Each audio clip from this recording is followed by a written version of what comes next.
Salut à tous, on se retrouve sur le live Twitch de l'OM. C'est devenu une tradition pour accueillir les nouveaux joueurs, les nouvelles recrues de l'OM, avec en face de moi aujourd'hui Ahmed Junior Traoré. Salut, ça va? Comment tu te sens à Marseille? Je me sens bien. Comment ça se passe ton intégration? Très bien, ils m'ont bien accueilli, je suis content. Ouais. Les joueurs, tu veux dire, ou les supporters? Tout le monde. Tout le monde. Je dirais tout le monde, les supporters, les joueurs, dirigeants, tout le monde. Je t'explique rapidement le concept aussi aux supporters qui nous regardent. Vous pouvez poser des questions dans le live Twitch. On va lire ensemble vos questions et on va y répondre ensemble surtout. Ahmed, première question, elle nous vient de MHDTMS. Quel joueur connaissais-tu dans l'équipe avant d'arriver? Je connaissais tout le monde de nom, mais je ne connaissais pas personnellement. Je connaissais aussi Paul Lirola parce qu'on a joué dans la même équipe en Italie, mais il n'y avait pas beaucoup d'affinités. Là, tu les as rencontrés, tu as même joué un match avec eux. Tu peux nous raconter comment ça s'est passé, ces premiers échanges avec tes nouveaux coéquipiers? Non, c'était bien. C'était bien, ils sont cool, ils m'ont bien accueilli. Ils m'ont mis directement dans le bain et voilà. Et ils m'ont fait... C'était comme si j'étais là depuis un bout de temps et franchement, je me suis senti bien et j'aimerais les remercier pour ça. Est-ce qu'il y a certains joueurs avec qui tu as particulièrement matché? Est-ce que là, tu nous parles de Lirola? Est-ce qu'il y a des joueurs avec qui tu t'es dit, bon, là, ça va être mes copains cette saison? Ouais, non, ça a commencé. Je commence à les connaître petit à petit. Après, tu connais chacun à son caractère, à son tempérament. Moi, je suis beaucoup réservé. Donc, voilà, je suis en train de les connaître petit à petit. La saison dernière, tu as aussi joué contre cette équipe. Bon, il y a des joueurs qui sont partis, mais il y en a qui sont encore là. Est-ce que dans l'équipe que tu as affrontée avec Auxerre, est-ce qu'il y a des joueurs qui t'ont particulièrement impressionné quand tu as joué contre eux? Des joueurs marseillais aujourd'hui avec qui tu joues, et quand tu as joué contre eux, tu t'es dit, waouh, ils t'ont impressionné. Ouais. Et ouais, il y a des joueurs qui m'ont impressionné. Il y a Greenwood, Gouiri. Il y a plein de joueurs, qui m'ont inspiré. Après, je connaissais bien aussi Isma Benasser, donc lui, c'est la famille, quoi. Tu le connaissais de l'Italie? Ouais, on a joué ensemble à Empoli, ouais. On a une question de Lucien Nigno. C'est une question, il le précise, parenthèse humour, donc c'est une question légère. Est-ce que tu comptes nous venger contre l'AJ Auxerre en leur faisant mal de la même manière que tu nous as fait mal avec eux? Les Marseillais, ils n'ont pas oublié. Hein. Tu sais, ils nous ont fait mal la saison dernière au Auxerre. Hein. Ah là, question difficile. Hein. Mais bon, là je suis Marseillais, donc voilà, on va essayer de tout mettre pour rendre nos supporters fiers, pour qu'ils soient contents de nous, quoi. Tu as parlé, notamment en conférence de presse, on avait parlé de l'impact que Roberto De Zerbi il a eu dans ce choix-là de venir à Marseille. Est-ce que tu peux nous en dire un peu plus? C'est vrai que De Zerbi, tu le connais de l'Italie, tu as évolué avec lui. Comment ça s'est passé déjà, tes retrouvailles avec lui? Est-ce que le fait que ce soit lui l'entraîneur, ça t'a poussé encore plus à signer à l'OM? Ouais, je dirais ouais. Non, mais il y a, comme je l'ai dit à la conférence de presse, j'ai parlé avec les dirigeants, ils m'ont convaincu de venir. Et Roberto, vu que je le connaissais déjà, ça n'a pas été long. On s'est eu au téléphone, il m'a expliqué un peu le projet, ce qu'il voulait, et direct, ça a matché. Je suis venu parce que c'est une personne que je connais bien, j'ai confiance en lui et j'ai pas hésité, quoi. Est-ce que tu penses que ça facilite un petit peu ton intégration, le fait de déjà connaître le coach, de déjà connaître la manière dont il veut jouer? Ouais, je pense beaucoup, ouais. Je pense beaucoup. Ouais, je pense que ça facilite mon intégration parce que je connais plus ou moins ce qu'il fait. Après, bon, je ne peux pas tout connaître. Les années sont passées, donc sûrement il a changé avec certaines choses. Mais je pense que ça aide beaucoup, ouais. Est-ce que tu peux nous dire un petit mot sur ce passage en Italie?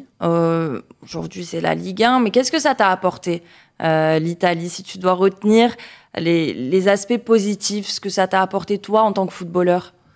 L'Italie, ça m'a apporté beaucoup. Hein. C'est mon deuxième pays, comme j'aime bien le dire. Tu le dis avec le sourire, ça se voit que c'est quelque chose qui te touche. Je suis arrivé là-bas quand j'étais mineur, j'avais 13-14 ans. Je suis allé à l'école là-bas, je me suis fait des amis là-bas. J'ai fait le centre de formation en Italie. Et c'est le pays qui m'a permis de passer professionnel. Donc, j'ai beaucoup de considération pour l'Italie. Je retourne souvent parce que j'ai plein d'amis là-bas. Au niveau football, je dirais que parce que j'ai commencé tôt. Donc, ça m'a apporté vite l'expérience au niveau tactique, au niveau technique, au niveau... Après, l'Italie, ils aiment bien que, comme ils aiment bien dire, sois un homme. Et l'Italie, ça m'a permis d'être un homme. Ça t'a forgé? Ouais, beaucoup. Sur le terrain, mais aussi en dehors du terrain, tu penses? Du terrain, ouais. On a une question de Lugan Charlie qui te demande pourquoi tu as choisi ce numéro, le numéro 20 sur ton maillot. Disons que moi, j'aime bien le numéro 25. Le numéro 25, ça, c'est mon numéro, mais quand je suis venu, c'était occupé. Et après, j'avais pas beaucoup de choix au niveau numéro. Donc, j'étais avec mon gars de confiance, on discutait. Et il n'y avait pas le numéro que je voulais, en vrai de vrai. Et on discutait avec lui, il m'a dit mon anniversaire c'est le 20. J'ai dit pourquoi pas, ouais, je prends le maillot numéro 20 à cause de toi parce que c'est quelqu'un aussi qui m'a apporté beaucoup. C'est un Italien. Et depuis 2014, on est ensemble, donc il est loyal, il m'accompagne dans tous les clubs où je passe. Donc je me suis dit, pourquoi pas lui faire ce plaisir-là et prendre le numéro 20 pour son anniversaire. C'est un joli clin d'œil, ah. En espérant que ça te porte chance, ce numéro 20. On a une question de Nils FRGN qui te pose une question qu'on te pose beaucoup depuis que tu es arrivé. À quel poste tu te sens le mieux? Moi, je me sens partout. Tant que je suis sur le terrain, moi, je me sens bien. Non, mais ça, c'est une question qui revient souvent. Ça t'énerve quand on te pose cette question? Même pas. Ouais. Même pas. C'est une question que je me suis habitué à ça. Ouais. Parce que même moi, je sais pas dire à quel poste je joue parce que j'ai fait un peu de tout. Et ça a commencé à cause de Roberto De Zerbi. Parce que c'est lui qui a commencé ça. Et c'est lui qui t'a mis dans la tête que tu dois être fort partout, tu dois jouer partout. Ah, c'est lui qui a commencé ça, ouais. Donc, je me dis, j'ai fait presque tous les postes offensifs. Donc, je me suis habitué à ça et j'essaie de m'adapter là où on me met, quoi. Tu dirais que c'est une de tes plus grandes qualités, cette polyvalence-là, le fait de pouvoir jouer partout, de t'adapter? Ouais, je pense, ouais. Ouais, je pense que c'est une de mes qualités aussi, je pense. On a une question pour rebondir sur l'Italie de Zokizouk qui te demande de tous les championnats dans lesquels tu as joué, est-ce que le championnat italien, c'est le plus fort? Après, je sais pas, hein, parce que tous les championnats sont différents. Tous les championnats sont différents, donc non, je dirais pas que c'est le championnat le plus fort, mais c'est l'un des meilleurs championnats, ouais. C'est lequel, pour toi, celui qui t'a mis le plus en difficulté? Pour toi, lequel c'est le plus fort? Le plus fort. Tous, ils sont différents. Chacun a des caractéristiques, en fait différentes. Ouais. Après, ça dépend de ce que toi, tu recherches. Ouais. Ça dépend de ce que tu recherches. Moi, disons que je me suis trouvé bien dans tous les championnats. Donc, après, j'essaie de m'adapter dans le championnat où je suis, quoi. Bah, tu parles de t'adapter, c'est là, on en parlait, cette polyvalence-là. Est-ce que ça peut être une de tes plus grandes qualités? Est-ce que y a un aspect sur lequel toi, tu t'aimerais t'améliorer? J'ai pas envie de dire défaut sur le terrain, mais un aspect que toi, tu aimerais un peu plus améliorer sur le terrain. Ouais, on cherche à s'améliorer tout le temps, hein, parce qu'on n'est jamais parfait. Et ouais, parce que apprendre plusieurs postes en même temps, ça peut être un bien, ça peut être aussi ça peut te porter préjudice aussi, parce que tu peux pas tout faire à 100%. Tu essaies de faire le maximum, donc je me dis, je peux progresser sur plein de choses. Là, on te voit, Ahmed, on te voit très calme, très souriant. Tu l'as dit, tu es toi-même réservé, timide. Sur le terrain, c'est pas du tout ça. Sur le terrain, c'est un mode que tu switches. Comment ça se passe pour entrer dans ce mode de guerrier avant d'entrer sur un terrain? Non, je suis le contraire de ce que je suis là. Parce que si tu arrives comme ça sur le terrain tout souriant, tu vas pas avoir le même impact que si tu vas en tueur. Non, sur le terrain, je me transforme. Disons, je change. Il y a Ahmed hors du terrain et il y a Ahmed sur le terrain. Après, moi, je me dis, le football, c'est mon travail, c'est ce que j'ai choisi, c'est ma passion. Donc, quand je suis sur le terrain, j'essaie de donner le meilleur de moi. Et comme ça, quand je sors du terrain, je suis satisfait de moi, quoi. On a une question de SPH.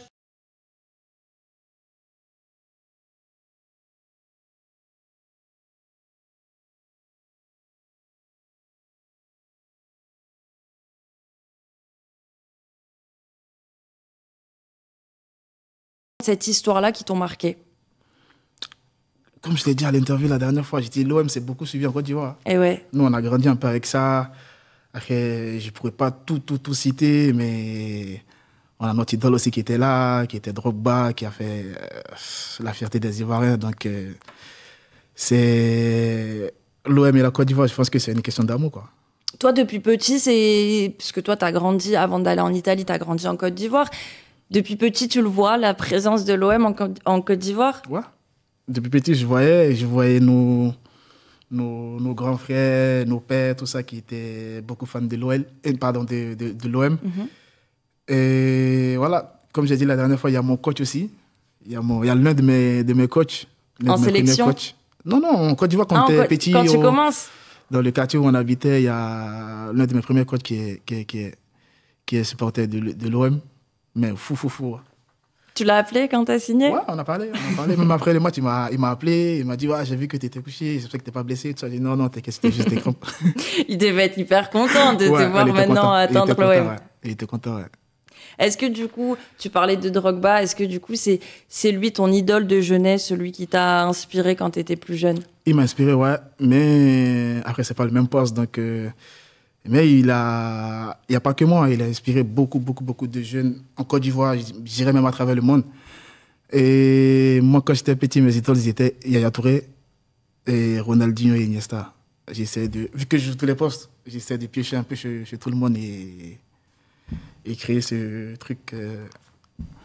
Tu sais, on a eu plein de questions justement de supporters ivoiriens qui te demandent, qui parlaient de Yaya Touré justement, tu m'en parles de Yaya Touré, qui te demandent Didier Drogba, Yaya Touré, c'est dur de faire un choix.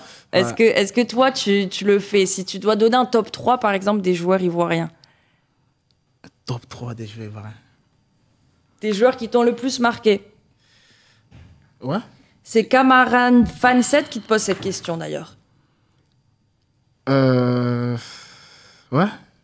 C'est dur, c'est difficile. Hein. Mais il n'y a pas de nom premier, deuxième, tout ouais. ça. Tu veux pas te mettre dedans? Non. Il n'y a pas de nom, c'est une question piège. Mais si tu dois en citer 3, dans ce cas-là, si tu dois juste en citer 3 qui t'ont particulièrement inspiré. Tu m'as cité Drogba, Yaya Touré, s'il y en a un troisième que tu peux mettre dans des grandes inspirations. Ouais, il y avait Kolo Touré aussi, pour son parcours, ouais.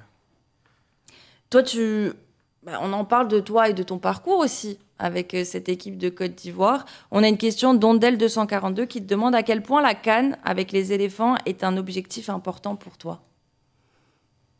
C'est un objectif important parce que c'est bien de défendre les couleurs de son pays parce qu'on grandit avec ça. Après, moi, j'ai grandi en Côte d'Ivoire, c'était que foot. On allait tout le temps au stade, et voilà, la sélection, on se disait, bon, si on grandit, on espère qu'on va jouer aussi en sélection. Là, maintenant qu'on y est, on s'est dit, pourquoi pas écrire notre petite histoire. Après, la sélection, c'est le cœur, c'est la famille, c'est le pays, c'est tout le monde. Donc, forcément, c'est important pour moi, ouais. Tu parles de toi, le foot, c'était toute ta vie. Est-ce que tu peux juste nous raconter, toi, comment ça a commencé? Comment tu as commencé le foot et à quel moment tu t'es dit, je veux faire que ça dans ma vie? Disons que ça a commencé petit. Ça a commencé au quartier, après à l'école. Après, on a des grands frères qui ont créé des centres de formation. D'accord. Et nous, on allait à l'école et l'après-midi, on allait s'entraîner. Après, c'était que la passion. C'était juste pour rigoler, c'était juste pour s'amuser, le plaisir, le fun. Après, on jouait entre nous, sur les routes, comme on dit, les maracana, tout ça. Il y avait plein de choses. Après, c'était que la passion. Disons que c'était que la passion. Nous, on prenait du plaisir à faire ça. Moi, contrairement à beaucoup de personnes, moi, mes parents, ils aimaient bien quand j'allais jouer au foot. Parce qu'ils se disaient, vas-y, lui, il quitte la maison. Au moins, ils nous embêtent pas à la maison. Donc, ils étaient contents comment j'allais jouer. Ils ne m'ont jamais empêché. Ils m'ont tout le temps encouragé. Et après, comme je disais, c'était qu'une passion. Nous, on était au quartier, on jouait. Après, ça a commencé à devenir sérieux quand ils m'ont proposé de venir en Europe. Mais même là encore, je ne réalisais pas encore. Même là, je ne réalisais pas. C'est quand je suis arrivé en Italie. C'est un gros step d'arriver en Europe tout jeune comme ça. J'imagine que d'un coup, tu passes de petit enfant à presque adulte, quoi, avec des responsabilités. Ouais. Tu pars sans la famille. Ouais, compliqué un peu. Mais bon, vu que c'est la passion, ça passe toujours dessus. Donc, j'ai essayé de tout mettre parce que je voulais forcément passer professionnel. Et voilà, j'ai atteint mon objectif. Tu y retournes souvent en Côte d'Ivoire? Ouais, plein de fois. Tout le temps. Dès que tu peux, tu as encore toute la famille. Dès que je peux, que ce soit en sélection, les vacances, tout ça. Moi, j'ai ma famille, ma famille sont là-bas encore. Donc, je vais là-bas tout le temps. Tout le temps, je vais en Côte d'Ivoire pour se ressourcer. On a d'ailleurs une question, puisque tu sais, on a une grande communauté de supporters en Côte d'Ivoire, notamment en Afrique, partout, mais en Côte d'Ivoire, c'est une grande communauté qui supporte l'Olympique de Marseille. On a reçu une question. Est-ce que tu parles Nouchi? Et si oui, quel mot aimerais-tu adresser aux supporters ivoiriens? Pourquoi tu rigoles? Non, je parle. C'est de l'argot, c'est ça, on l'explique, c'est de l'argot qui se parle à Abidjan. Ouais. Est-ce que tu as un mot, parce qu'il y en a beaucoup qui nous regardent, un petit mot pour eux? Ouais. Non, je pense que tous les bons Ivoiriens parlent aussi. Ah ouais? Ouais. Tu peux pas être un Ivoirien, tu peux pas aussi. Non, je parle aussi, je parle. Hein. Très souvent avec mes potes, on essaie de parler. Je sais pas comment t'expliquer. C'est un truc qui revient. Comment ça? Quand on est entre nous, les Ivoiriens, ça... Ok. Ouais. C'est naturel. Ouais, c'est naturel, ouais. C'est un mélange de français, un mix de plein de dialectes, de plein de choses en même temps, tu vois. Après, Ouais. il y a des mots inventés, il y a plein de choses. Donc si t'es au Ivoirien, t'es obligé de le parler. Ah, obligé. Hein. T'as un petit mot à dire à ces supporters ivoiriens, justement, si tu as un mot à leur faire passer à tous ces supporters qui te regardent depuis là-bas? Toi, nous aussi. Si tu veux. Normal. Ouais. Non, je dirais qu'ils continuent à supporter l'OM. Qui continue à te suivre toute la Qu'ils saison. continuent à suivre l'OM, à donner la force, parce qu'on a besoin de ça. Et qu'ils soient en tas, ils vont comprendre. Tu peux me dire ce que... Tu peux me traduire, parce que j'ai l'oreillette, mais on me traduira pas ça dans l'oreillette. Non, c'est plus ou moins qu'ils soient à fond, quoi. Ok, ça va. Est-ce qu'on a une question de Maël PRGN qui nous demande tes objectifs personnels cette saison? D'abord, c'est atteindre les objectifs de l'OM.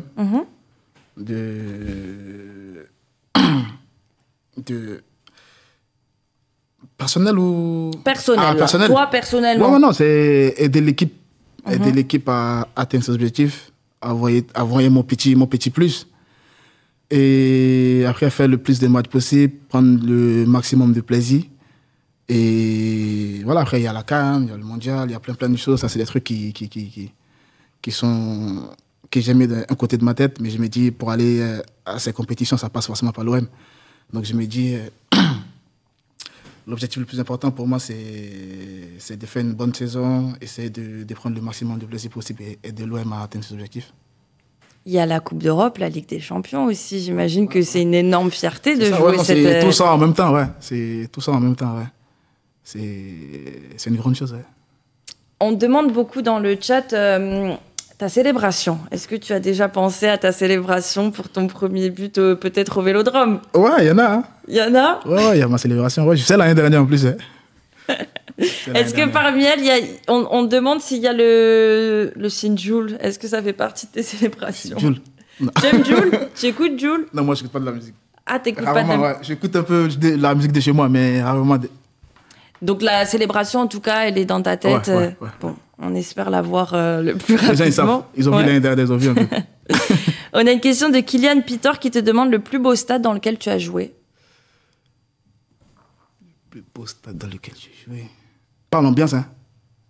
Bon, un stade qui t'a particulièrement marqué. Je dirais que c'était le stade de Liverpool. Ouais. Ouais. Pourquoi? Parce que, comme je disais, moi, j'avais commencé tôt. Ça veut dire tout ce qui était comme... ça, c'était la passion. Donc, pour moi, j'allais, je jouais, je m'en foutais. Et quand je suis allé en Angleterre, il y avait un de mes matchs contre Liverpool. Bah, je rentre en coup de jeu. Bah, même pas, j'étais encore sur le banc. Et les gars, je crois, ils chantaient pas encore. Ils chantaient pas, c'était tranquille, tu vois. À un moment, ils ont commencé à chanter. Moi, j'ai commencé à avoir la chair des poules. Ça m'est jamais arrivé dans un stade. Ah ouais? Ouais, jamais. Que ce soit sur le banc, titulaire, jamais.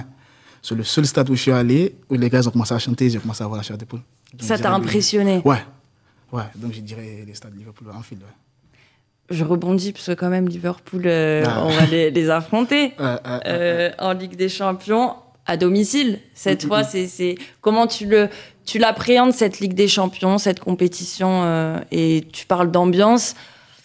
Tu dois le savoir, mais je te préviens, l'ambiance au Vélodrome, en plus, pour une Ligue des Champions, ça risque d'être exceptionnel. Bah oui, je connais un peu. Hein. J'ai joué l'année dernière, j'ai vu des vidéos aussi. Et voilà, je connais un peu l'ambiance. Ouais. On a 2 dernières questions. Okay. Est-ce que tu peux nous parler de ton meilleur souvenir dans ta carrière? Et ensuite, si tu as un grand regret, ton plus grand regret. Meilleur souvenir. Dans le foot, hein, pas... Dans ta carrière. J'imagine qu'il y en a beaucoup, hein, des très bons souvenirs. Beaucoup, ouais, s'il y en a un que tu veux nous raconter. Il y en a beaucoup, hein.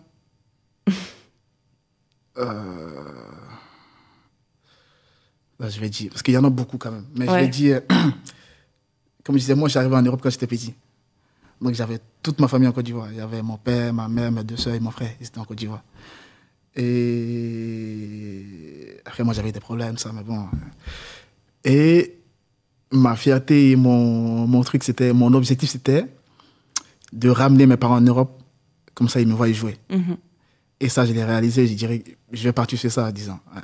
C'était le premier match où ils ont pu venir te voir en Italie? Ils sont venus en Europe, qu'ils ont pu me voir, ils ont vu où je m'entraînais, où je vivais, tout ce que je faisais, mon quotidien un peu. Ils ont aimé le match? Ils ont aimé, ouais. Ils ont aimé l'Italie? Ils ont aimé l'Italie quand même. Ouais, c'est la première fois qu'ils viennent en Europe. Donc ils ont aimé, ouais, ils ont aimé. Et ils sont pas venus à Marseille encore? Non, pas encore. Mais je compte les faire venir bientôt. Bah oui, il faut leur faire découvrir quand même. Et on termine avec peut-être si tu as un regret, si tu as dans ta carrière... Bah, je dirais pas un regret, mais bon, c'était un objectif, c'était la CAN. Ouais. La CAN qui est passée. Je dirais pas un regret parce que ça devait arriver, donc moi je le prends positivement. Donc, ouais, tu les as suivis de loin Ouais, je suis allé en Côte d'Ivoire parce que j'étais malade. Ouais. Et quand ça a commencé à aller, j'étais au téléphone avec le coach Gassé. Il m'a dit, quand ça va, viens.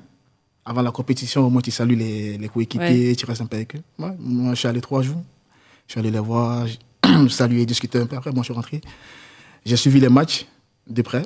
Je parlais beaucoup avec les joueurs parce qu'on est tout le temps au téléphone. Et ouais, je dirais pas un regret.